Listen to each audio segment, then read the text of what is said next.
이거 미만입니다. 정확한 표현은 40세 미만 농가 경영주가 14,366명입니다.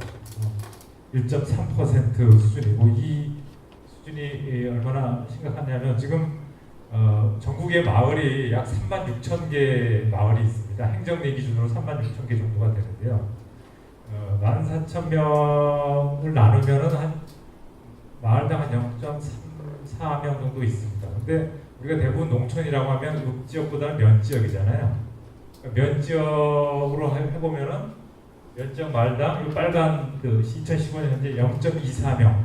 그러니까 40세 미만 경영주 기준으로 보면은 면지역 4개 마을당 한 농가가 있는 그런 수준이죠.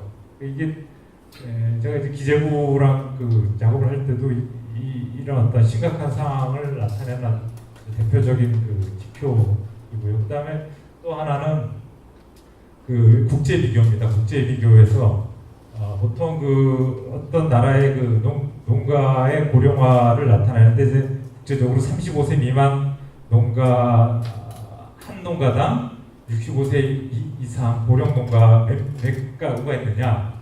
그러니까 젊은 농가 한 명이 몇 명의 고령 농을 책임지는 구조냐, 이걸 이제 보면요.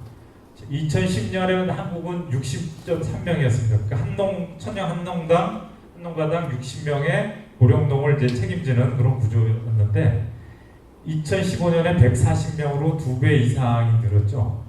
근데 일본을 보면요. 일본은 2010년에 95.2명으로 우리보다 높았어요. 60명하고 보면 30명 정도, 35명 정도가 높았죠. 근데 2015년에는 오히려 줄었습니다. 89명으로. 그러니까 일본이 전 국민 연령으로 보면 우리보다 더 고령화됐는데 농업 부분만 보면요, 청년 세대 비중이 우리보다 일본은 나은 상황입니다. 저 이유가 이후에 이제 소개가 되겠는데 청년들이 신규 취업할 때 급부금, 그러니까 기본 배당금을 연 이제 150만 원 주는 정책을 한 7년간 해왔거든요. 일본이.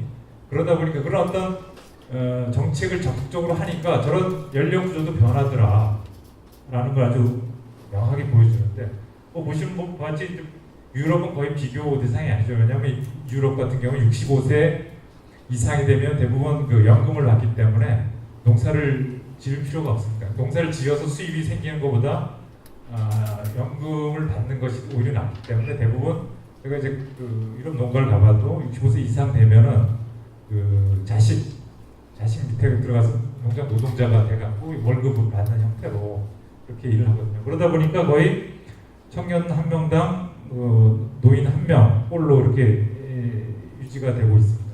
EU 전체적으로도 한 5명 수준이거든요. 미국도 뭐 10명이 안 되는 수준인데, 이 정도로 하여간 우리 농업의 연령 구조로 보면 우리 농가의 지속 가능성 측면에서 보면 상당히 심각한 수준입니다. 그렇기 때문에 제가 이 새로운 정책이 뭔가 청년들을 유치시키는 정책이 필요하다라는 논리의 근거로 세운 것이 요 자료하고 요 자료가 아주 핵심이었고요. 근데 신규로 이제 들어오는 사람들도 이제 요새 뭐 귀농이 많이 이루어진다고 하지만 옛날에는 40년 전에는 21세 들어오는 사람들이 21세, 평균 연령이 21세였는데 최근에는 50세 가까이 되는, 그러니까 새로 들어오는 사람들을 통해서 뭔가 연령 구조가 나아질 것 같지도 않은 그런 상황입니다. 그래서 정부에서는 뭐 그동안 지난 1980년대부터 청년들을 유입시키기 위한, 농업인들의 뭔가 경쟁력을 제고시키기 위한 여러 정책들을 펴왔습니다. 그래서 대표적인 것이 뭐 후계농 사업, 그다음에 전업농 사업, 법인 경영체, 대학교 육성 사업, 농업인 교육 훈련, 그다음에 귀농귀촌 지원 사업 등이 있습니다. 이걸 잠깐 소개시켜드리면, 먼저 후계농 사업, 후계자 육성 사업이라고 하죠. 이 사업은 1981년부터 시작됐습니다. 이 사업이 처음에 시작된 거는 전두환이 이제 쿠데타로 정권을 잡은 다음에 당시 당시 이제 뭔가 국민적 호응을 받기 위한 그런 어떤 정책으로서 당시 뭐 기업인들 중에 부정 축제자라고 이렇게 낙인 찍어갖고 그 사람들 재산을 몰수해서 기금을 하나 만들고 그걸 농촌 후계자 육성을 위한 기금으로 쓴 게 그게 이 후계자 제도의 어떤 근원이거든요. 그래서 그 당시 이제 국보위에서 저 정책을 썼는데 아이러니하게도 저 정책이 가장 뭐 어떻게 보면 농업 정책 중에 가장 오래됐고 이제 뭐 국제 개발할 때 이 정책을 많이 소개합니다. 그러니까 좀 우습게 설계가 됐지만 결과적으로는 우리 농업의 구조를 뭔가 그래도 크게 변화시킨 그런 정책이고 지금까지 지속되고 있는 그 정책 중에 가장 오래 지속되고 있는 거의 이제 38년 이렇게 돼가니까요. 7년, 8년 돼가니까. 근데 이 제도 자체는 당초에 원래 이제 30세 이하 청년들을 육성하기 위한 그러니까 30세 이하 청년들을 한 10년간 지원하면서 묶어두면은 결국 이제 농촌에 남아있게 되지 않을 건가. 그래서 한 10년 정도 생활하면 40세 정도 됐을 때 도시에서 생활하는 그런 어떤 그 도시 가구의 소득의 보금과는 소득을 올릴 수 있을 거다라는 그런 어떤 가정하에서 이 제도가 실행이 됐습니다. 근데 이후에 먼저 이 제도가 실시함에도 불구하고 계속 그 도시로 빠져나가는 인들이 많았다 보니까 이 연령이 사업 대상자가 워낙 적다 보니까 연령 상한이 점점 높아지게 됐죠. 그래서 지금은 50세 미만으로 이 제한 연령이 높아지게 됩니다. 2006년부터는 이제 우수후계농 제도라고 해서 후계농 중에서도 별도로 더 선정을 해서 추가 지원하는 그런 사업을 실시하고 있는데 현재까지 후계자로 선정된 사람이 약 14만 명이고 이 중에 뭐 일부 취소 인원도 있지만 상당수가 지금 농촌에 있기 때문에 이 제도 하에서 그나마 청년들이 농촌에 남아 있게 된 그런 그나마 성과가 있습니다. 그리고 지금 뭐 다들 아시다시피 이제 한농연이죠. 요 후계자들이 만든 집단이 한농연인데 한농연이 가장 큰 농민단체를 형성하고 있고 얼마 전에 조합장 선거에서도 200명 이상이 그 조합장이 한농연을 통해서 배출이 될 정도로 나름 하여간 우리 인력 정책 중에서도 가장 성공적인 정책이라고 볼 수가 있습니다. 그리고 이 후계자들의 어떤 추가 지원을 위해서 이제 설계된 것이 전원농 육성 사업인데 이 사업이 이후에 좀 면적이 변질이 됐죠. 그래서 쌀 전원농 위주로 정책이 추진이 됐고요.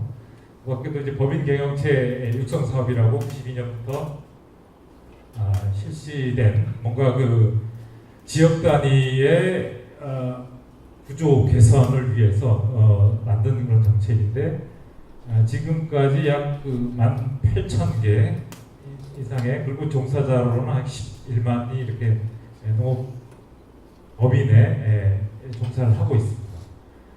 그리고 농업계 학교 육성이 있습니다.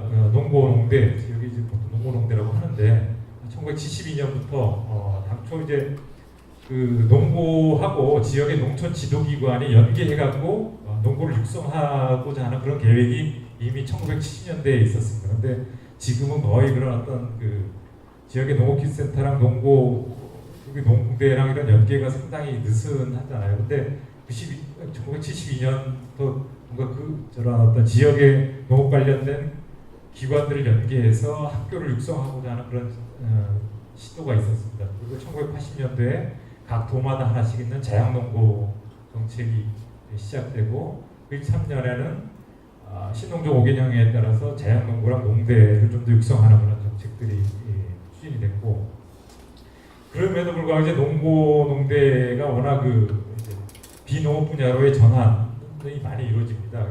특히 이제 우루과이 라운드 추진 이후에 농업계 학교의 명칭이 변경이 되고 학과 명칭도 바뀌고 이런 속에서 뭔가 그 인력 차원에서 청년들 육성하기 위한 획기적인 정책이 필요하겠다고 해서 농수산대학이 한국농업전문학교라는 이름으로 96년에 개교를 하게 됩니다. 그래서 이후 명칭 변경을 통해서 지금 한국농수산대학으로 되어 있는데 지금까지 약 3,600여 명의 졸업생이 배출되고 있고 영농 종사율은 약 85.3%로 이제도 역시 지속되듯 내게 정부가 투자하다 보니까 성공적인 정책으로 지금 인정을 받고 있지만 최근에 하여간 너무 그 대농들 자녀만 들어간다라는 그런 비판도 있는 상황입니다. 그리고 이제 2004년에 그 정해농업인력 육성 종합대책이라고 그러니까 6월 우루과이 라운드 이후에 이제 2000년대 초반에 농업과 관련해서 가장 큰 위기라고 하면 뭐냐면 한칠레 FTA죠. 한칠레 FTA 이후에 뭔가 농업 부분의 구조조정 과 관련된 정부 정책들이 추진되는데 인력과 관련해서는 정해농업 인력 육성 종합대책이라고 10년짜리 정책이 추진이 됩니다. 그래서 이 정책에서는 20만 호의 정해 인력을 육성하겠다. 전 농가의 한 10년대 중반 정도 되면 전 농가가 한 100만이 좀 못 될 거다. 거기에 4분의 1을 정해 인력으로 하겠다라는 걸 계획하여서 20만 호로 전체 생산의 한 50%를 생산하게끔 하는 쌀전농 7만 호, 원예 11만 호, 축산 2만 호 이 정책을 하게 됩니다. 이거에 따라 농업 인턴제나 농공농대 교육 지원 사업 그리고 지금 농정원이 전신형할 수 있는 농촌정보문화센터 등이 설립이 되게 됩니다. 그리고 이 제도 하에서 이제 농고 중에 일부 학교, 농대 중에 일부 학교를 선정해서 좀 집중 육성하는 정책이 추진이 되고요. 그리고 박근혜 정부 들어와서 창조농고와 농대 영농 창업 특성화 과정이라고 해서 농고 중에 3개 학교 여기 지금 전북에는 없는데 전국에서 3개 교를 선정하고 농대 중에는 5개를 선정해서 각각 200명, 100명 해갖고 300명을 집중 육성하고자 하는 정책이 나오고 요거를 이제 없애기가 힘들어서 문재인 정부가 요 지금 300명을 이외에 청년 직불금의 우선 대상자로 이제 선정을 해서 이 학생들이 조금 정착할 수 있게끔 할 그런 계획입니다. 그 밖에도 농업인 교육 훈련 체계가 있는데요. 우선 농정원 하에 민간 위탁 교육이 여러 개 이루어지고 있죠. 그리고 농촌진흥청을 예약 기관들, 농촌진흥기관을 통한 교육, 그다음에 농협을 통한 교육, 그다음에 기타 공공기관을 통한 교육 등이 있는데 전체 이제 매년 이루어지는 교육을 보면은 예비기농자 약 한 7,500명이 매년 교육이 되고 있고요. 그다음에 후계농은 한 2,200명, 그리고 농업인 대학이라고 각 시군에서 고추대학, 사과대학 이렇게 하는 품목대학에 약 13,000명이 매년 이제 교육을 하고 있고, 농업 마이스터 도별로 하나씩 있지만 마이스터 대학에서 약 2,200명이 교육받고 있고, 전에 이제 1990년대에 시작한 최고농업기행자 과정 이제 다 지방화됐지만 여전히 각 도별로 하나씩 있는데 약 1,500명이 교육받고 있고, 농협의 조합원 교육을 통해서 약 3만 명 받고 있습니다. 그래서 그 밖에도 이제 단기 교육까지 포함하면은 연 인원으로 약 200만 명 수준으로 교육을 아주 활발히 하고 있다고 볼 수가 있습니다. 그 밖에도 이제 인력 육성 사업에서 최근에 시작된 것이 귀농귀촌 지원 사업이죠. 당초에 이제 90년대 말에 IMF 이후에 시작된 그런 어떤 귀농귀촌 사업이 단순히 이제 자금 지원에 거쳤다면 최근에 2000년대 후반부터 시작된 것은 좀 인력 육성 정책 차원에서 추진이 된 거라고 볼 수 있습니다. 처음에 도농교류를 통한 산업 유치 차원의 이런 성격이 강했습니다. 그렇지만 2009년 이후 2008년에 미국발 경제 위기로 인해 갖고, 그리고 그 당시에 한국 전쟁 이후에 태어난 베이비부모들의 어떤 은퇴와 맞물려 갖고 이 귀농귀촌 정책을 국가적으로 실시하게 됩니다. 그래서 귀농귀촌 종합센터가 수립이 되고 귀농인의 집이나 지금 뭐 3억 원까지 주는 귀농 창업 및 주택 지원 사업이 이제 시작이 됩니다. 그래서 농업농촌 기본법에 역시 귀농인 육성 관련된 규정이 들어가고 그 다음에 2015년에 귀농귀촌 지원법이 생겼습니다. 그래서 정부뿐만 아니라 기초지자체까지도 귀농귀촌과 관련된 기본 계획을 수립하고 관련 사업들을 할 수 있게끔 이렇게 해놨습니다. 그리고 작년에 이런 법에 의해서 법정 계획으로 국가 차원에서의 귀농귀촌 지원 종합계획이라는 5개년 계획이 수립이 돼서 5년간 특히 이제 청년들 중심으로 창업을 1만 가구를 하도록 하겠다라는 거고요. 그 다음에 그들 소득이 농가평 5년 이내에 약 90%까지 향상할 수 있도록 하겠다라는 계획하에서 이제 바로 이제 청년들이 그 창업을 하기 힘드니까 중간 단계로서 자기 책임하에 뭔가 그 농장을 한번 실시해보는 그런 창업 교육 농장을 좀 신설을 하고 기존의 그 귀농 관련된 교육들을 좀 표준화시켜서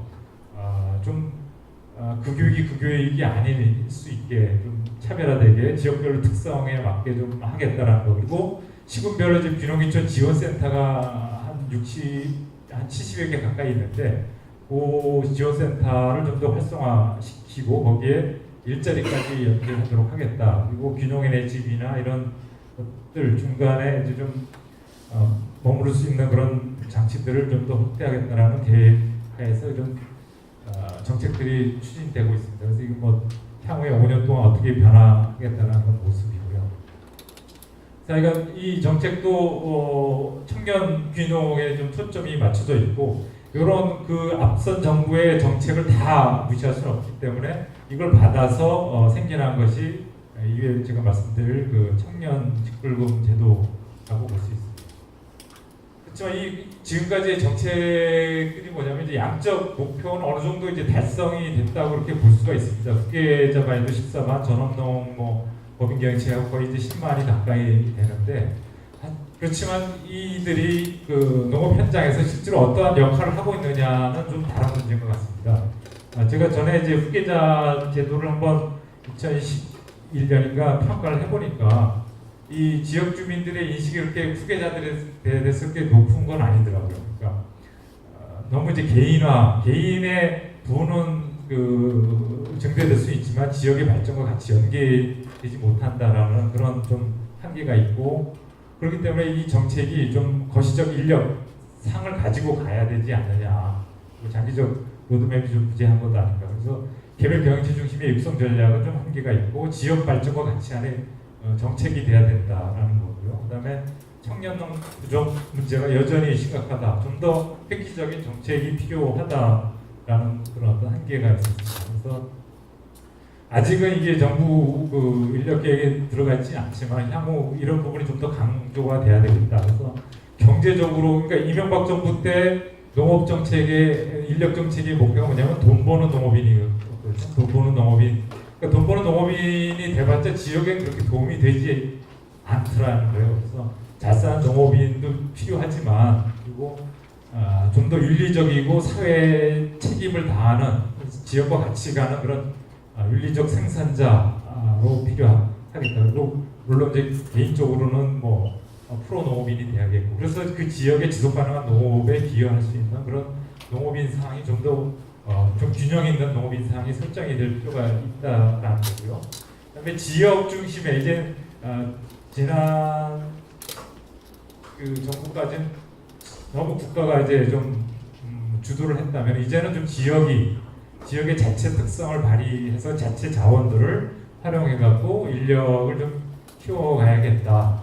보시는 것 같이 뭐 준비 단계, 창업 초기, 안정화 발전 단계에서 다양한 루트를 통해서 누구는 졸업을 하고, 누구는 회사를 퇴사하고, 누구는 은퇴를 하고, 누구는 귀농을 하게 되는데 이 사람들이 승계하거나 창업하거나 뭐 고용되었다가 취농을 하거나 기존 고령농의 연금 기반을 받아서 제3자 승계 형태로 가거나 뭐 이런 형태의 다양한 창업형을 통해서 창업 생태계를 통해 갖고 이제 성공할 수 있게. 그러니까 창업 생태계라고 하는 것은 신규 농들이 처음에 농업과 관련해서 뭐 기술적인 어떤 장애가 있을 수 있고 농지, 자금, 그다음에 마케팅 관련된 그리고 여러 가지 인적 네트워크 측면에서의 그 자원의 한계가 있기 때문에 이것을 통합적으로 원스톱으로 지원해주는 생태계를 구축해서 이 사람들이 성공해 나갈 수 있게끔 하는 뭔가의 그 체계를 만들어 나겠다. 그러기 위해서는 먼저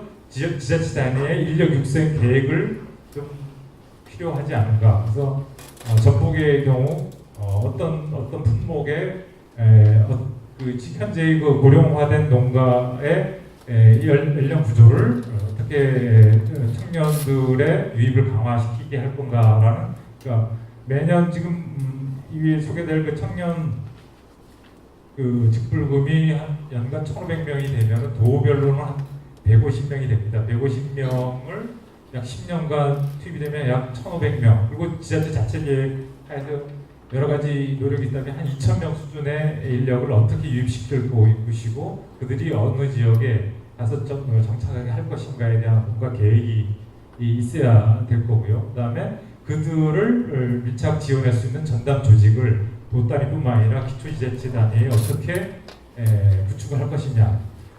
거기에 있어서 기존의 귀농지원센터든 여러 그 중간지원조직과 농업기술센터 그리고 기존의 지역농협 그리고 농어촌 공사 지부들의 역할을 어떻게 분담해서 거버넌스를 할 것이냐 이런 것들에 대한 지자체 자체 계획이 중요합니다. 그리고 이번에 내년 이제 4월부터 그 청년 직불금 제도가 명칭은 이제 청년 직불금이 아니죠. 직불금 하면 이제 모든 농가가 이제 받게 된다는 의미인데 청년 정착 지원금이라는 형태로 갖게 될 건데 그 제도가 실시되기 이전에 이런 어떤 지자체 자체의 어떤 계획을 평가를 하게 될 겁니다.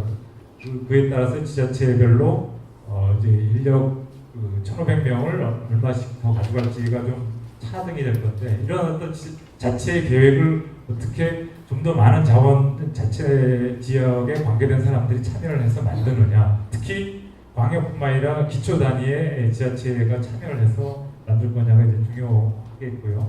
그래서 결국은 이제 기술적인 측면, 그러니까 전에는 생산적인 기술뿐만 아니라 경영 회계가 이제 많이 강조가 돼갖고 이번에 그 1,500명 받는 사람들은 다 장부를 작성하게 할 거예요. 그래서 본인들의 소득 이런 것들이 다 파악이 되게 하고 그렇게 할 건데 그러니까 기술적인 측면뿐만 아니라 영농 기반 그리고 운영 자금, 판로, 주거, 그다음에 기초사양비는 이번에 아마 7대3 정도로 국비가 갈 건데 그런 저걸로 해결하더라도 지자체 자원에 또 어떻게 할 것이며 그다음에 특히 인적 네트워크 기존에 좀 더 경험 있는 사람들이 이들의 정책을 종합적으로 도울 수 있게끔 하는 인적 네트워크 시스템을 어떻게 갖춰질 거냐 이런 애로사항들을 아까 그 지자체 단위에서 어떻게 해결해 줄 것이냐에 대한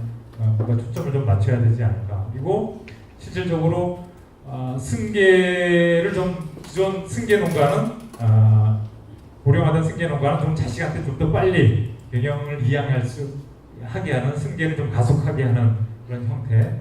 그리고 창업 행태 같은 경우는 뭐 보시는 바와 같이 다양한 사례가 있습니다. 그러니까 법인에 취업을 한 다음에 창업하게 하거나 아니면 교육 형태로 한 다음에 취업하게 하고 다시 창업하게 한다든가 동산업체 특히 뭐 요새 뭐 이렇게 농업 관련 회사에 취업했다가 자기가 컨설팅 좀 하다가 자기가 창업하면 좋겠다 그런 학생들이 그런 그 청년들이 많이 나오거든요.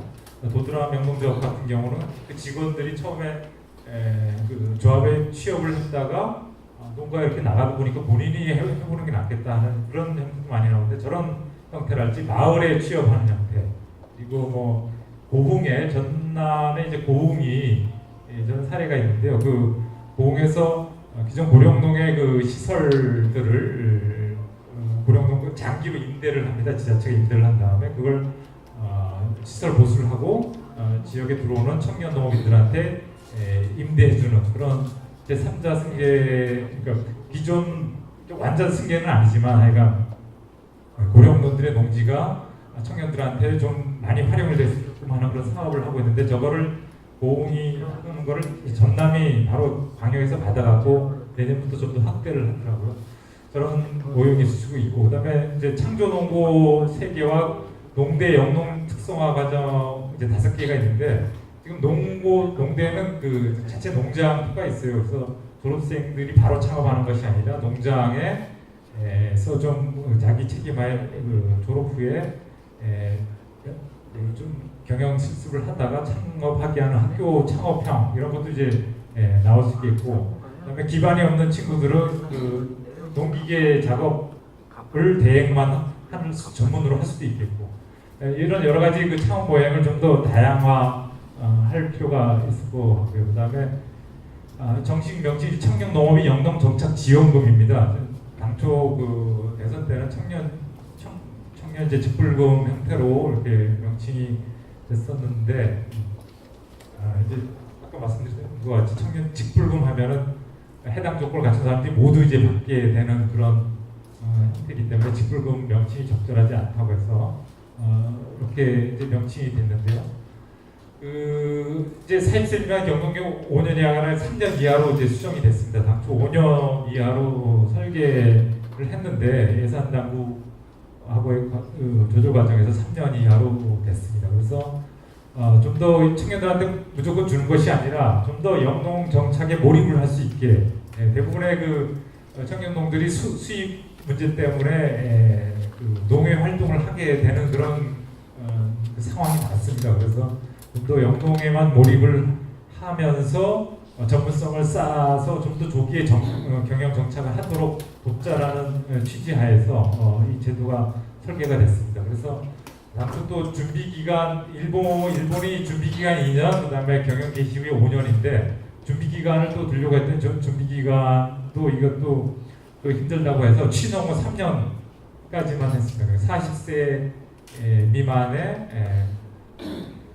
취종 3년까지. 그래서 내년에 아마 내년 4월부터 정식 아마 처음 받는 사람들 받게 될 텐데, 그러니까 역으로 추산하면 2015년 1월 1일 이후에 취농한 사람들이 해당이 되겠죠. 2015년 취농한 사람들이 이제 1년만 받게 될 거고, 이게 이제 100만 원씩 1,500명을 주게 됐는데, 그 100만 원 근거는 그 이제 조금 최저임금, 도시 최저임금 곱하기 도시 근로자 평균 근로시간이 약 2,000시간이 됩니다. 이걸 곱해보니까 약 129만 원. 그걸 해서 100만 원을 주자라고 됐습니다. 근데 중간에 저게 최저임금이 올랐잖아요. 참 곤혹스러운 상황이었는데, 제가 그래서 주말에 막 나와서 작업도 하고 그랬는데, 하여간 근데 최종적으로 그냥 그러니까 올해도 2017년 최저임금이 정하고 오른 건 2018년 최저임금이었습니다. 그래서 그 100만 원 수준으로 됐고, 그다음에 왜 1,500명이냐? 그러니까 그 시뮬레이션을 돌려보니까 지금 2010년에는 사입세 미만이 약 33,000호였습니다. 근데 2015년에는 아까 말씀드린 것 같이 14,000호였죠. 근데 2020년에 그대로 가면은 미투입 시 정책이 없을 때는 약 6,900 농가가 되고 2025년에는 3,700 농가가 됩니다. 그런데 이걸 500명 투입하고 1,000명 투입해보고 1,500 투입해보고 그러니까 1,500명이 돼야지 이 곡선이 좀 가시적으로 이렇게 꺾이는 게 확인이 돼갖고, 근데 이제 2,000명은 이제 그 좀 힘들다고 그러니까 1,500명 하에서 1,500명, 적어도 1,500명이 돼야지 현재, 그러니까 아까 그 일본 그 보여줬잖아요. 일본이 그 35세 미만 비중이 바뀐 것이고, 뭔가 이번 정부에서 끝날 때쯤에 뭔가 가시적인 성과를 내려면 1,500명은 돼야 된다고 해갖고 1,500명이 최종 확정이 됐습니다. 그래서 그 얼마 전에 이제 내년 예산이 확정이 됐는데, 거기에 보시는 것 같이 1,500명 월 100만 원을 내년부터 주는 것으로 확정이 됐고, 그 밖에도 또 하나 이제 그 주목하실 게 그 농업 인턴제입니다. 농업 법인 경영체에 지금까지는 이제 전문 경영인 농업 법인체 전문 인력 채용 지원 사업이라고 그전에 한 7, 80명 채용해서 농업법인이 사람을 채용했을 때 인건비를 한 180만 원까지 지원해주는 사업이 있었는데 그거 플러스에 그거 이외에 농업법인 인턴즈라고 해갖고 영농 경력이 없는 사람이 이 법인에 인턴으로 취업해갖고 취업했을 경우 별도 인건비를 지원해주는 그 사업을 150명을 하고 이 사업을 계속 이제 좀 더 추가적으로 확대를 해서 아까 그 준비 단계 저희가 주는 게 없다고 했잖아요. 일본하고 다르게. 근데 요거랑 그다음에 지금 그 농진청에서 주는 그 멘토멘티 사업 있죠. 선도농가 실습. 그 사업에서 청년농 부분을 좀 확대를 해갖고 경영체 등록 이전에 그런 선도농가에서 그 연수를 받는 친구들 그리고 농업법인에서 연수받는 친구들에 대한 이런 그 생활비 지원을 확대를 할 겁니다. 그래서 그 친구들이 이후에 법인 농업경영체 등록을 하면은 아까 그 영농정착 지원금을 받을 수 있게 그렇게 해서 적어도 준비 단계 1년, 정착 이후에 3년 정도의 생활비를 받을 수 있게끔 이렇게 지금 제도를 설계를 하고 있습니다. 예, 지금까지 좀 말씀드린 것은 최근에 이제 그 청년들 중심으로 해서 문재인 정부에서 강조하고 있는 그런 청년 영농정착급 지원 정착 농업인 영농정착 지원 사업에 대해서 말씀드렸고요. 이후에 뭐 토론 시간이나 이후에 시간이 되면은 다른 정책에 대해서 좀 더 설명할 기회가 있었습니다. 이상 발표를 마치겠습니다. 네, 고맙습니다. 지금 현재 새 정부의 농정 중에서 농업인력 육성 정책의 중요한 포인트를 말씀해 주셨고, 그리고 이제 전라북도가 농업인력 육성 계획을 좀 수립해 나가는 데 있어서 중요한 포인트까지 말씀해 주셨습니다. 다시 한번 마상진 박사님께 큰 박수 부탁드리겠습니다. 감사합니다. 네, 이제 두 번째 발표입니다. 두 번째는 앞서 말씀드린 대로 농업 인력의 절반을 차지하고 계시는 여성 농업인의 육성 정책에 대한 그런 발표입니다. 두 번째 발표를 맡아주실 농촌경제연구원의 정은미 연구위원님도 큰 박수로 환영해 주시겠습니다.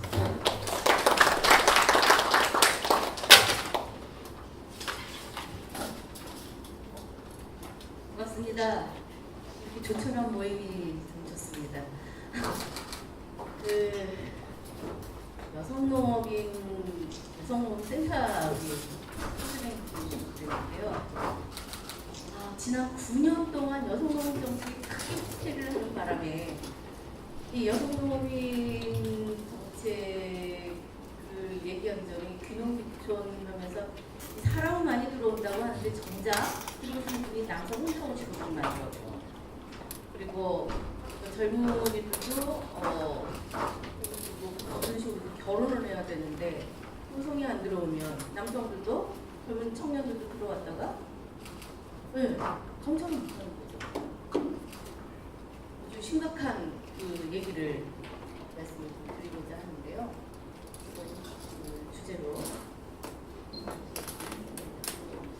여성농업인들의 이 실태조사를 제가 2013년에 실태조사를 했는데 여성농업이 지금 어떤 생각을 갖고 있느냐 하는 얘기, 어떤 위치에 있고 그런 얘기입니다. 여성농업인들이 농업에 종사하게 된 이유, 결혼을 했습니다. 결혼이 전체 79%. 그런데 재밌는 걸 보면요, 40대면 30대까지는 보잖아요. 그러면 여성의 본가, 여성의 집안이 이 농업을 하고 있기 때문에 농업에 종사하게 됐다 하는 비중이 꽤 높아요. 또 40대부터는요, 귀농귀촌자들 비율이 조금 있는데요. 재밌는 거는 남편의 의지로 이제 들어와서 농업을 하게 됐다 하는 비율이 40대는 14% 되는 거예요. 그래서 본인 의지로 들어왔다는 게 젊은 층이 비율이 있고, 이걸 보면서 이제는 귀농귀촌 정책의 얘기도 반드시 들어가야 된다. 여성 얘기가 들어가야 된다.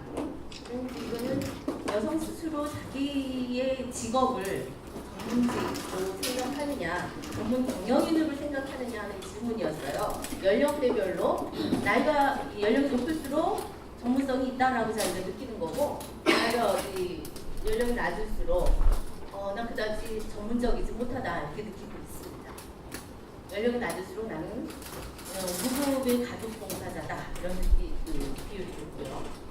그다음에 여성 농부의 농사일을 담당하는 비중이 어느 정도나 됩니까? 2008년의 조사고요. 이건 2013년 조사입니다.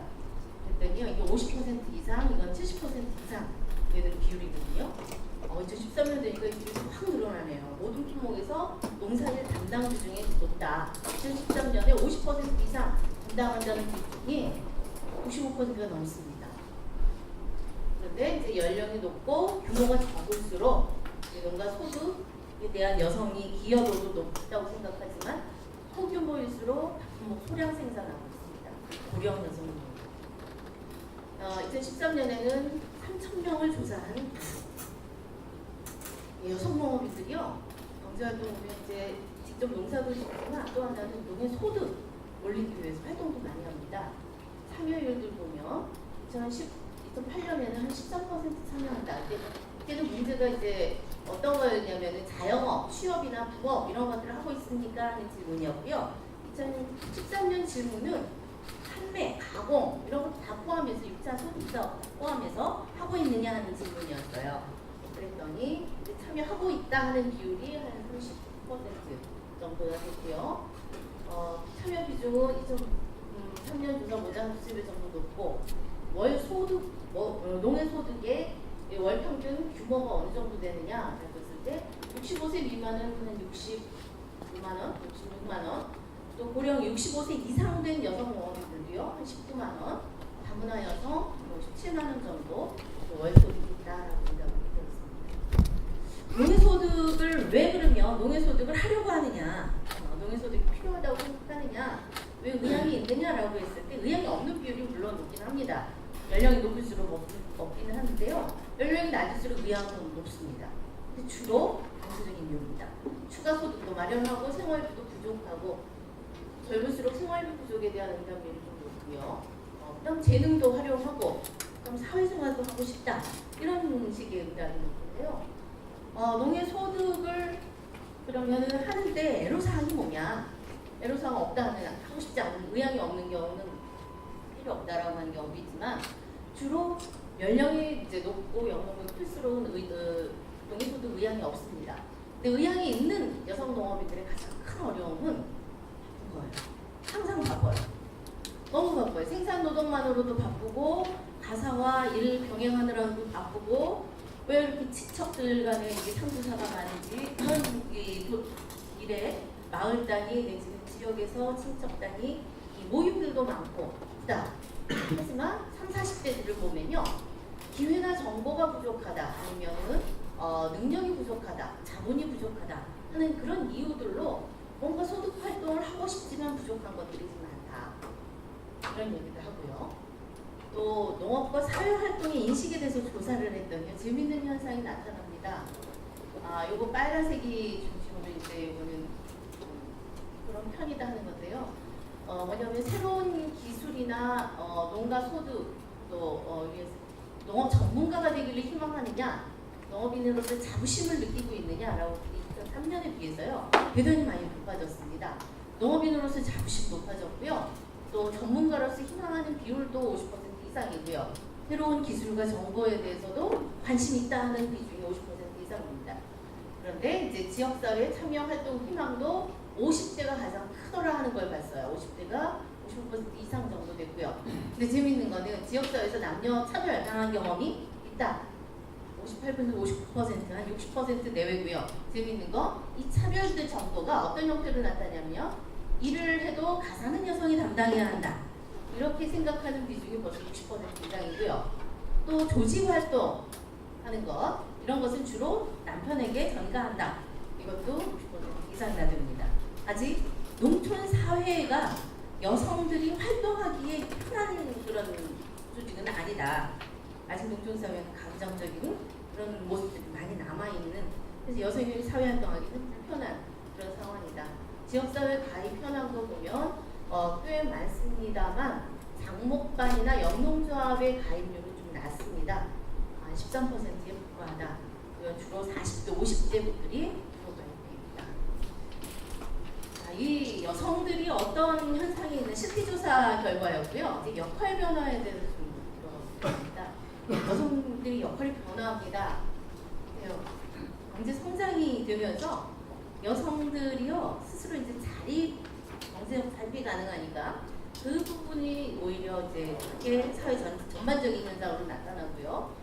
또 스스로 인식도 전환하고 또 제도도 남녀 차별 금지라든지 성평등 교육이라든지 이런 것 때문에 변화하는데 그럼에도 불구하고 농촌 사회는 문제가 있더라. 자, 경제 구조와 여성들의 역할이 변하는 것 그림을 좀 나타냈습니다. 70년대까지만 하더라도 가정 경제와 이 시장 경제가 완전히 분리되어 있어요. 그 뭐냐? 가정은 여성들의 몫이었어요. 여성이 가사 담당하는 것이 컸고, 뭐 세탁기, 냉장고 나오면서 가사도 이제는 시장 경제 안에 쏙 들어갑니다. 심지어 육아까지, 어린이집까지 보내는 것이 보편화되면서 남녀 성별 분업이 사실은 많이 약화돼 있어요. 사회적으로.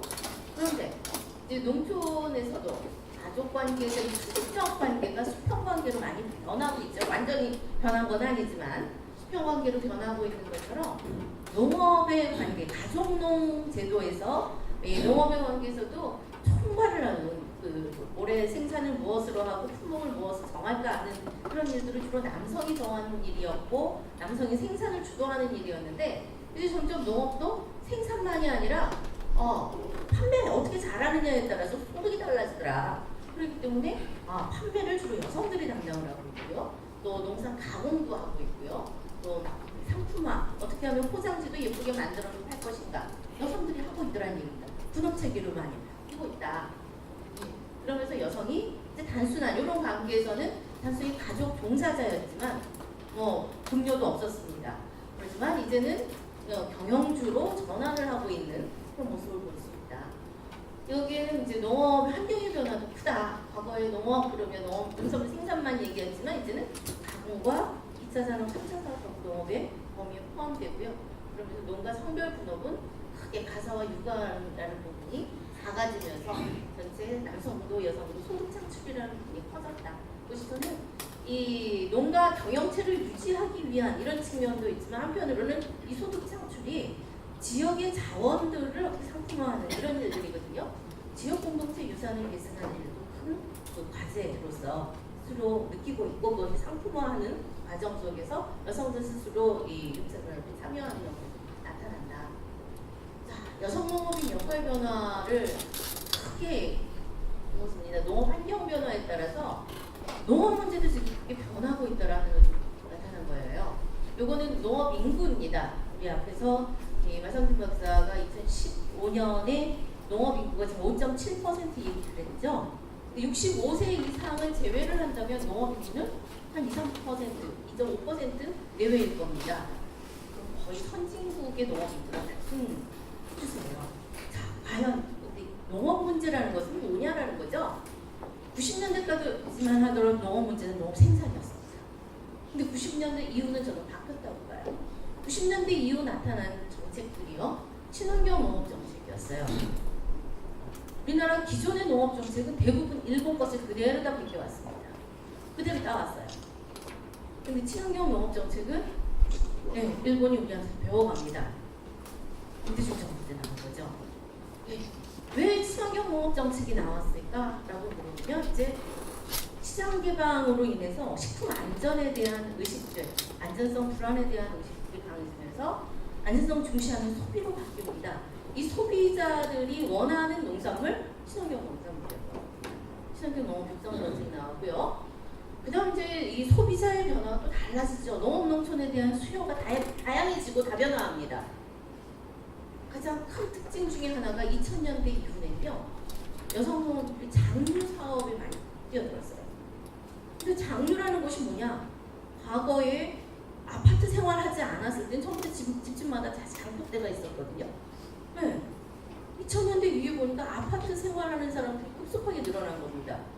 지금 2017년 기준으로는 전체 인구의 한 60몇 %가 지금 아파트 생활을 하고 있는 걸로 알고 있어요. 70% 거의 다 갑니다.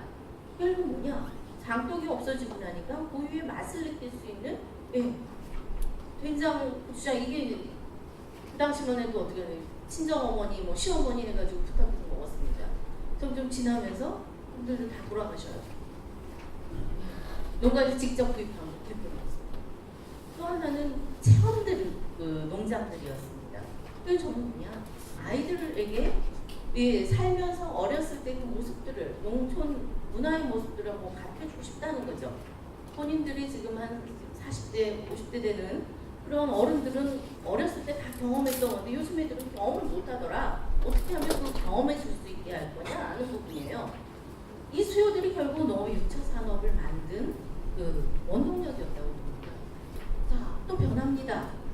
소비자들은 지금 윤리적 소비라는 얘기까지 나오기 시작합니다. 생산자 어떤 식으로 원인입니다. 우리 마상진 박사 발표된 윤리적 생산. 그럼 윤리적 생산은 또 뭐냐라는 거죠.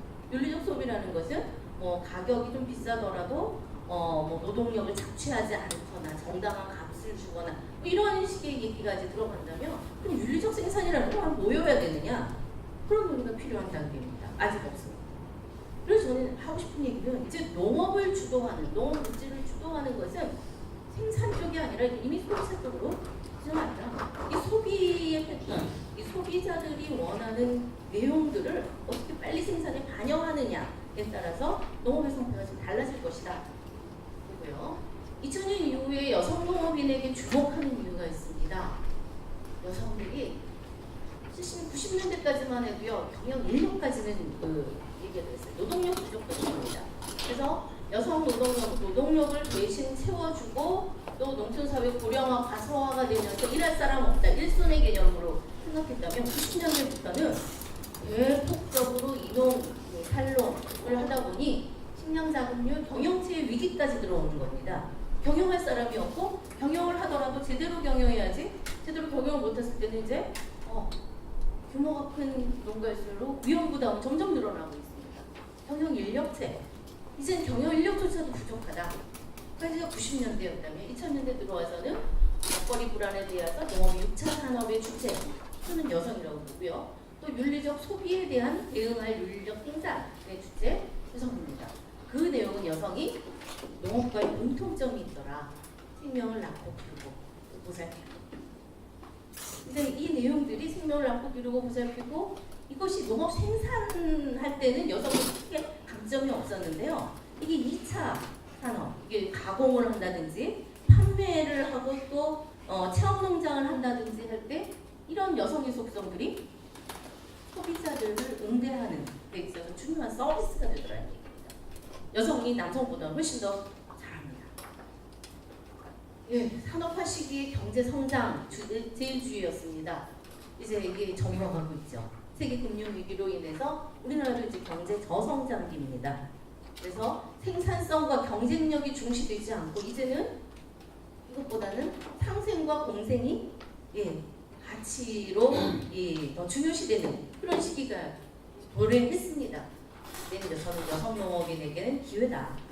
어떤 부분이냐? 생명의 보살핌, 아까 말씀드린 그 생명 보살핌 속성, 그 가치를 인정받고 그 내용들을 상품을 통해 가지고 전달할 수 있는 이런 능력들, 그 여성에게 중요한 기회다라고 보고요. 그다음에 이제 지원 정책, 좀 잘해드릴게요. 빨리빨리 넘어가겠습니다. 여성 농업인 지원 정책이요, 90년대부터 사실은 있었습니다.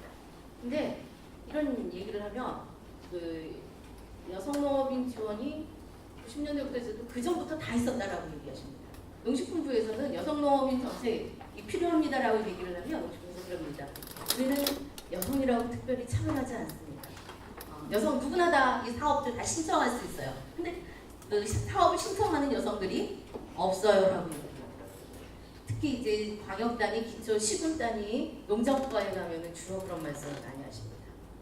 그래서 쭉 80년대 이후, 90년대 이후 소득 사업을 한번 정리를 하고 있어요. 중요한 농해 소득 사업들입니다. 89년부터 시작해서요. 90년 민박 사업이라든지 휴양단지, 또 전통식품 산지 가공, 이런 지역 특화 품목, 녹색 농촌 체험마을, 산업 육성 사업, 한풀산업 육성 사업, 이것들은요 적어도 지원 금액이 억 단위가 아닙니다. 10억 단위가 다 넘습니다. 심지어는 이런 100억 단위가 다 넘습니다.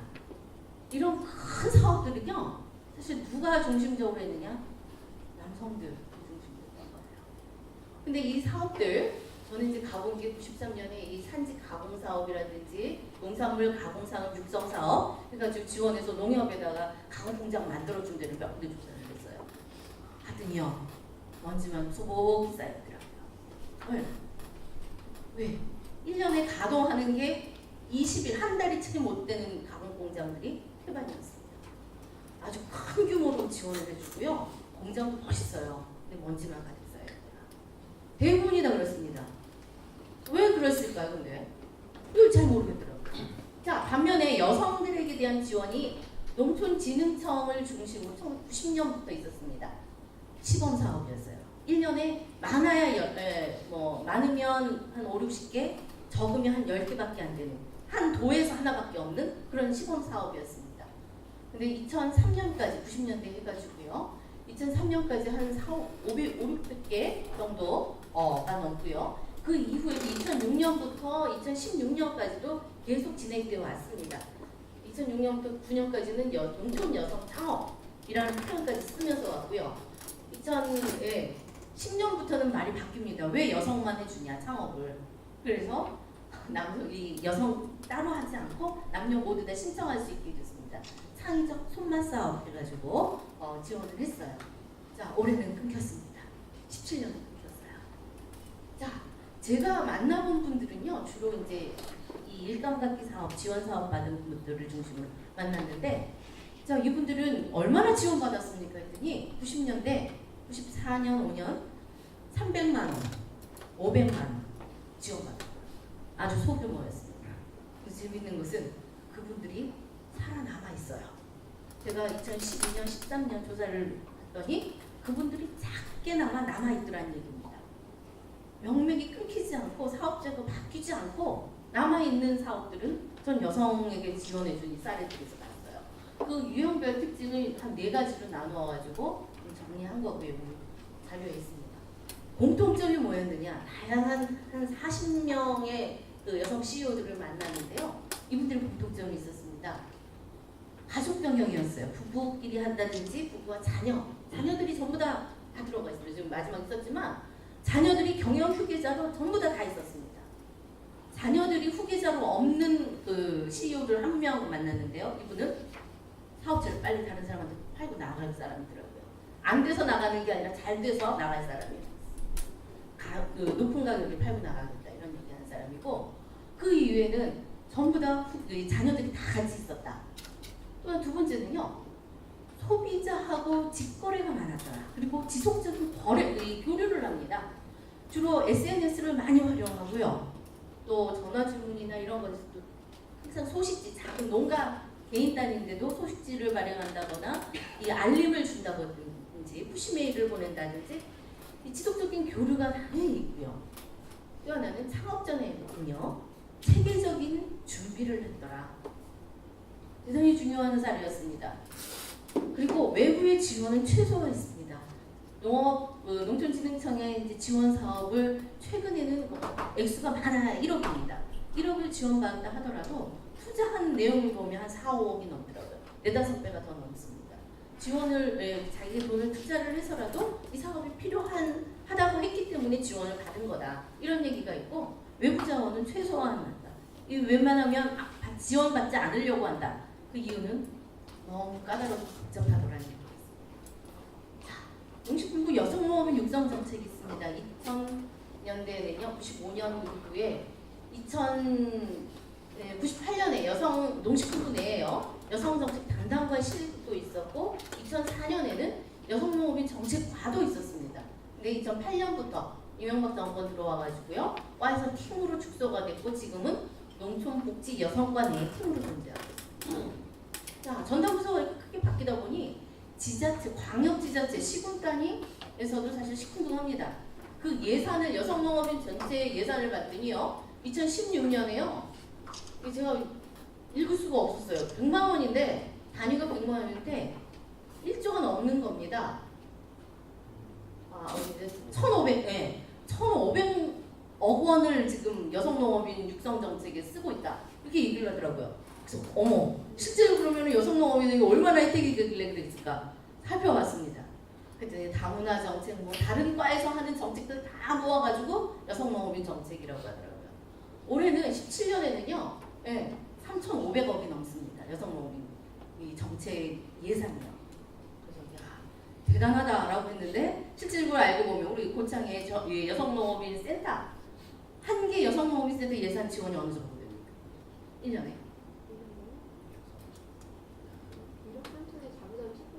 그러시죠. 1억 정도예요. 전국에 여성농업인 센터가 지금 50개도 안 되는데 1억 원 가지고 은근히 운영을 하는데 예산이 이렇게 되더라고요. 깜짝 놀랐어요. 자, 전담부서가 없어지면서 복지 중심으로만 여성농업인 정책에 주로 복지를 생각하는 그런 내용들이 많습니다. 하지만 여성농업인 육성법을 보면요. 2001년에 여성농업인 육성법이 만들어졌고 각 지자체들도 광역단위, 시군단위마다 전부 다 여성농업 육성 기본 계획 만들게 되어 있습니다. 그리고 조례도 다 있는 걸로 좀 알고 있어요. 근데 다 잠자고 있죠. 네, 그거를 깨워야 됩니다. 네, 여성농업 육성 기본 계획이 이제 제 4차 작년부터 들어갔습니다. 그 내용들을 보면요, 한 5개의 전략들 참 재밌는 얘기들이 많습니다. 양성평등, 농업농촌 구현들, 또 직업 역량 강화, 복지문화 서비스, 뭐 지역 여성농업인들 지역에서의 역할 확대, 자 다양한 농촌 여성들 주체를 육성하자. 좋은 얘기는 많은데 어떻게 해야 될지 몰라요. 접근 방법을 모르는 겁니다. 누가 어떻게 해야 됩니까 이거? 과제입니다. 지자체에서도 과제고, 또 농식품부에서도 큰 과제입니다. 그래서 이제 선진국의 여성농업인 정책을 한번 조사를 했던 분들 좀 넣어봤는데요. 선진국 프랑스, 일본, 이탈리아 해가지고 3나라를 조사를 했습니다. 우리나라랑 별반 차이가 없습니다. 자, 별반 차이인데 제도가 완전히 달라요. 농업인구가 감소하면서 경영인들 부족해지고 그러면서 농업 경영체 정비 과정에서 여성 농업인을 우대합니다. 근데 여성 농업인 인식하고 우대를 하는데요. 조건이 있습니다. 그건 뭐냐? 경영체여야 됩니다.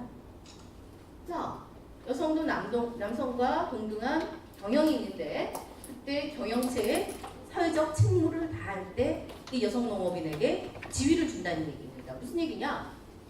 사업자로 등록하고요. 세금 내야 돼요. 네. 또 하나 사회보험 가입해야 됩니다. 우린 지금 사회보험, 연금 따로 가입하나요?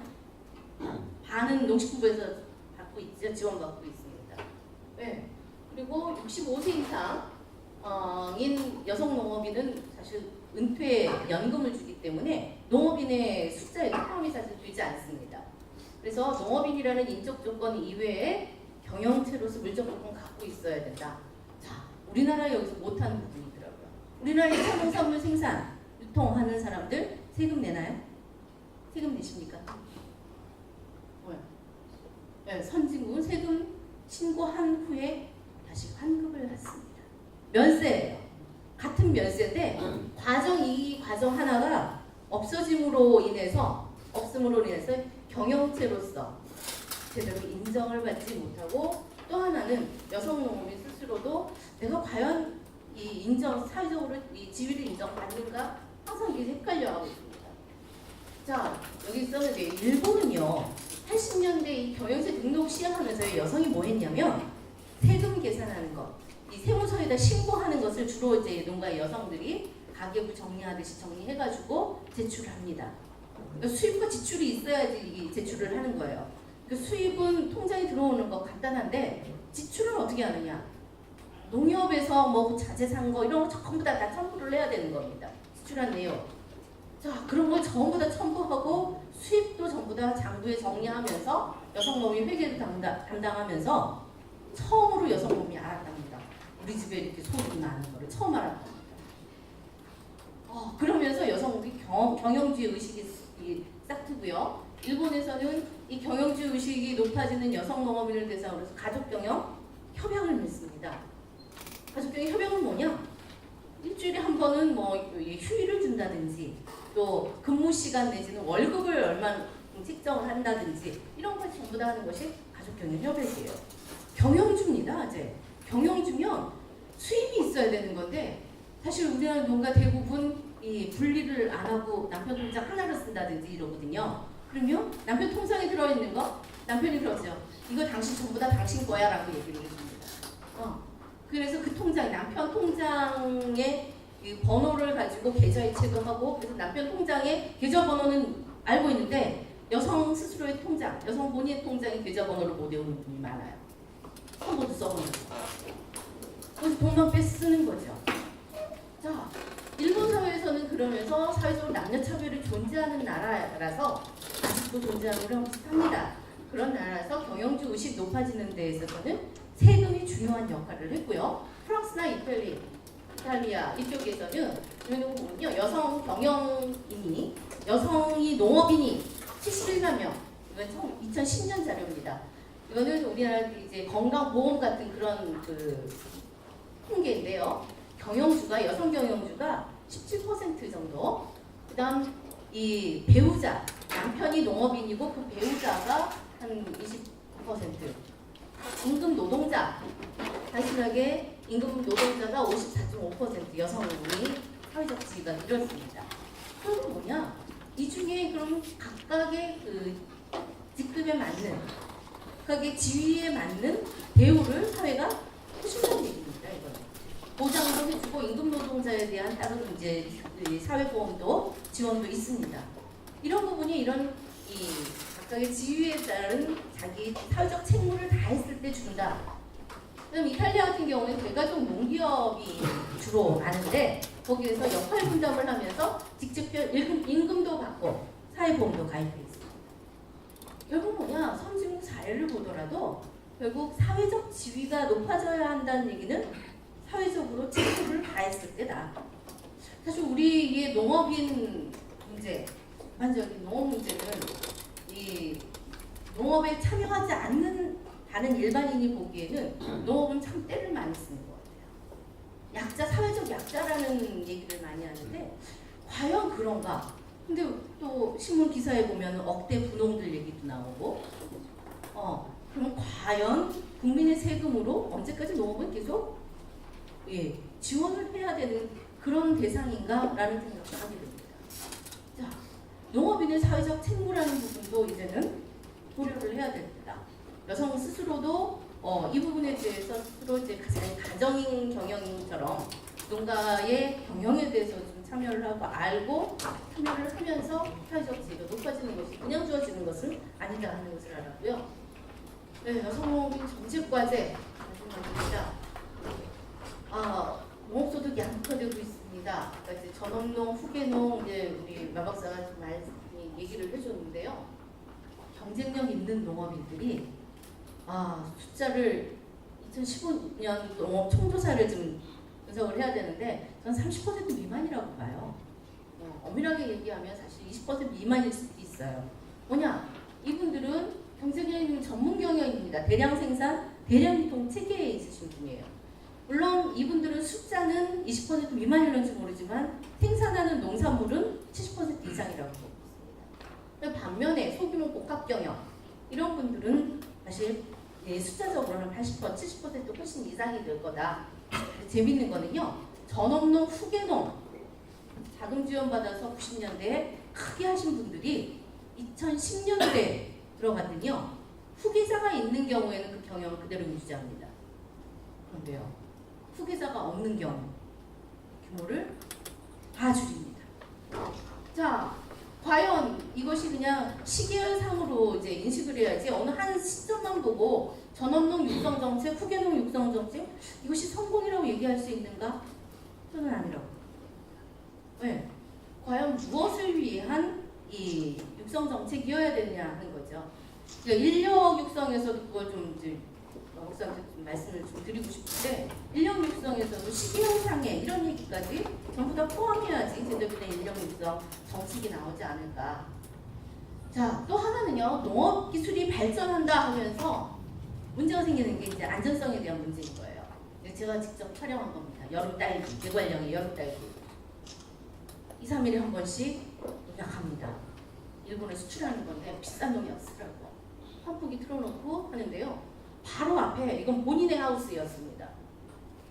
그런데 하우스 들어가는 입구 출입구에도 네트가 있는데 안에 들어가니까 또 네트가 있어요. 이거는 내가 먹을 거예요.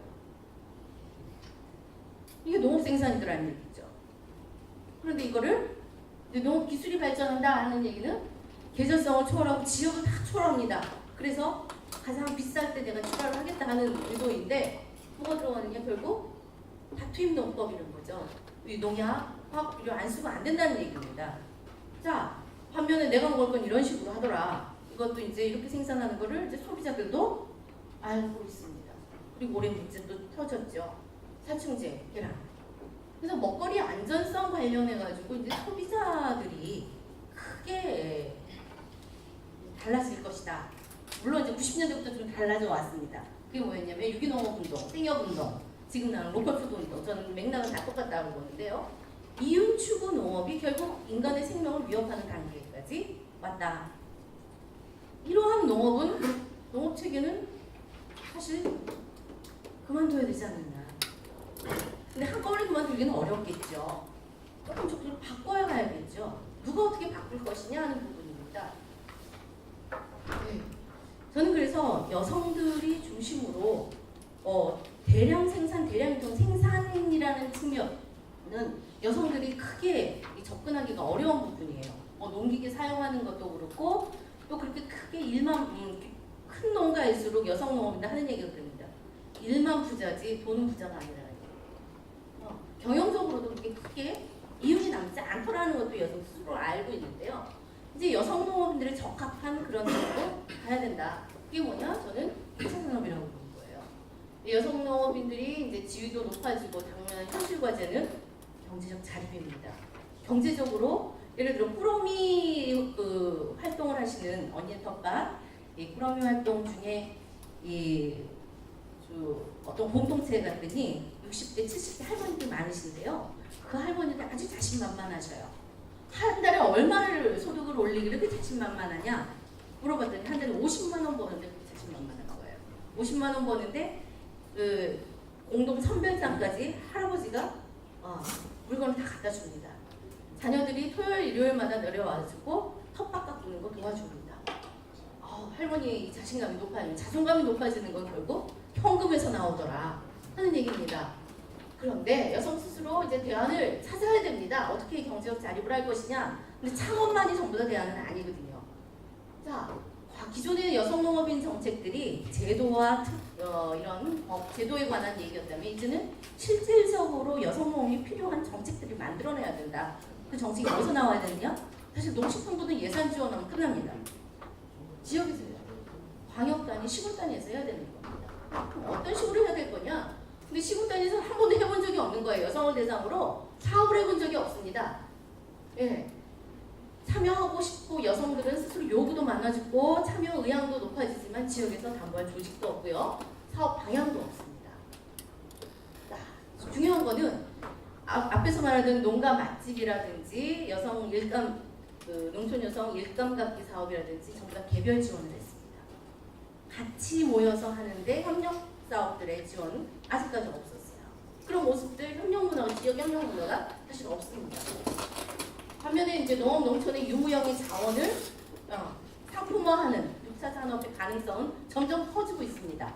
왜? 도시민이 그만큼 수요를 합니다. 찾아라. 근데 여성 농업인들이 여기서 뭔가를 만들어내야 됩니다. 연구를 해서 국리를 짜서 만들어내야 되는 겁니다. 아직 이 단계까지 못 갔다. 자, 6차 산업 활성화 조건. 법제도 개선을 해야 됩니다. 근데 법제도가 여성 노동에 관련한 법제도가 아니라요. 이런 겁니다. 가공식품에 관한 법제도. 가공식품하고 체험활동, 숙박 이거 연계되어야지 사실은 사람들이 와가지고 교류하는 데 있어서 이 시너지 효과가 나는데 가공식품, 그 공장 하나 영업 허가하고 거기서 판매를 못 하겠더라고요. 판매를 할 수 있는 것들이 같이 인허가가 같이 들어가야 되는데 그러지 못했어요. 전부 제각각 인허가가 다 필요하다. 그래서 이거는 웬만하면 여성들이 하고 있는 소규모 가공이나 이런 체험 숙박이라는 것은 간단한 인허가로 할 수 있게 규제도 완화하고 서류도 간소화시켜야 됩니다. 이 서류 간소화 얘기하면은 우리 지자체 공무원 스님들 그런 말씀하시고 이런 필요한 서류가 많은데 못 해온다라는 얘기죠. 여성 로비도 어떻게 해야 되느냐? 자, 서류하는데 컨설팅 회사에 맡길 수도 없고 내가 하려니 네. 다 찾아가야 할 곳은 12군데가 넘고 못하겠다. 그래서 못한다. 맞습니다. 행정 업무 지원 시스템 반드시 필요합니다. 그 다음 농업 인턴제 우리 마 박사가 말씀했던 것이 때문에 넘어가고요. 지자체 농정에 혁신적인 변화 있어야 됩니다. 지금까지 이 농정들은요 전부 칸막이였어요. 이 칸막이 형태 상황에서 여성 농업인들이 뭘 할 수 있는 일이 하나도 없습니다. 시군 단위 적어도 뭐 농식품부에서는 그렇다 치더라도 광역 단위도 그렇다 치더라도 시군 단위에서는 이 칸막이 없어요. 이 칸막이 내용이 뭐냐? 지역 특성에 맞는 사업 발굴을 하고 정책 개발하고 예산 지원이 세트로 들어가야지 따로 들어가서는 아무 효과가 없더라. 예. 행정이 못한다 그러면 중간 지원 조직 만드십시오. 자, 6차 산업 활성화의 두 번째 조건은 겁니다. 뭔가를 만들어야 돼요. 농업이 6차 산업인데요. 최근까지만 하더라도 지금 새 정부로 바뀌기 전까지만 해도 농식품부가 6차 산업 한참 뛰었습니다. 그런데 6차 산업 정책들 만들어 보니까 지역 단위로 전체 큰 지역 단위, 예를 들어 전남 고흥의 유자 산업, 6차 산업이라고 표현하더라고요. 규모 얘기가 아니다. 6차 산업은 상품 다양성의 얘기입니다. 이 상품 다양성이 왜 필요하느냐? 자, 이거 작년 10월에 나온 그 신문 기사인데요. 이제는 내수를 좀 살리자. 내수 살리는 방법은 그 해외여행 가는 사람들 잡기 위해서 국내 관광으로 돌리자. 이런 얘기했습니다. 근데 그 내용들이 뭐냐? 국내 관광을 하려더니 이런 게 없더라. 한국 관광에는 없는 거. 먹거리, 팔거리, 놀거리, 볼거리가 없다. 4개가 없다. 근데 이 4가지 내용이 전부 다 뭐냐? 지역의 특성 있는 상품들입니다. 지역 정체성 있는 상품들이에요. 이 상품들을 6차 산업에서 얼마든지 만들어낼 수 있습니다. 만들어내야 합니다. 누가 하느냐? 여성들이 할 수 있습니다. 자, 여성들이 할 수 있는 일 지금까지 왜 못했느냐? 왜 못했을까요? 일단은 가치가 없다고 못했어. 저거 해서 얼마나 돈이 될까? 돈이 안 될 거라고 생각을 했어요. 네.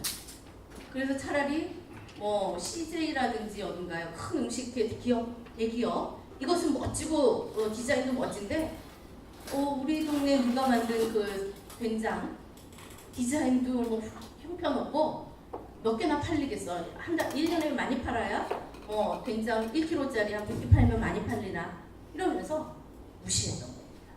누가 무시했느냐? 지역에서 무시했어요. 지역 행정에서 무시했고 지역에는 생산자도 무시했고 지역의 소비자도 무시하고 있습니다. 지역 순환 경제 네트워크를 만들지 않으면 이 6차 산업이 제대로 성장할 수가 없어요. 6차 산업 홍보는 누가 해줘야 되느냐? 지자체에서 우리 동네에서 지금 괜찮은 상품들, 6차 산업 상품들 바리바리 써 서울 가서 홍보합니다. 서울에 가면요. 전부 다 경쟁이에요. 다 좋다고 하는 것들이 다 와 있어요. 홍보가 안 돼요. 자, 홍보는 누가 하느냐? 우리 지역 소비자가 해야 됩니다. 우리 지역 소비자가 여기 괜찮습니다. 이 맛집 괜찮습니다. 아니면 이 집에서 만든 장이 괜찮습니다. 그걸 홍보를 해줘야 됩니다. 그걸 홍보하는 방법은 직접 먹어봐야 알죠. 지역 먹거리 네트워크를 복원하면서 이 속에서 이 지역의 특산품, 지역의 정체성 있는 상품 만들어내고 그 상품을 통해서 6차 산업 활성화시키고 지역 경제 활성화시키자 하는 것이 지역 먹거리 체계를 복원하는 그 중요한 이유가 되는 겁니다. 그래서 여성 농업인 얘기가 나왔지만 그 여성 농업인 정책의 마지막 끝은 사실 그거예요. 지역개발 사업 여성 중심으로 가자 하는 얘기입니다. 여성이 참여하는 지역개발 사업이 되도록 하고 여성이 심의해서 결정하는 지역개발 사업이 되어야 된다. 그 지역개발 사업들은 전부 다 그 서울에 홍보하러 가기 위한 그런 사업들이 아니라 잘 보이게 누구에게 잘 보이려고 하는 그런 사업들이 아니라 지역에 사는 주민들 내가 편하고 내가 나의 경제적 잉여가 남도록 만드는 그런 사업을 중심으로 지역개발 사업 바꿔야 된다. 사실 그것이 새 정부가 말하는 푸드플랜의 중요한 핵심적인 내용이고 지역에서 지금 생산들이 전부 도매시장으로 밖으로 나가는 걸 지역에서 생산됐던 것들은 지역에서 일단 한번 거친 다음에 나머지를 외부로 돌리자는 얘기인데요. 지역 푸드 플랜이 얘기하는 것은 이겁니다.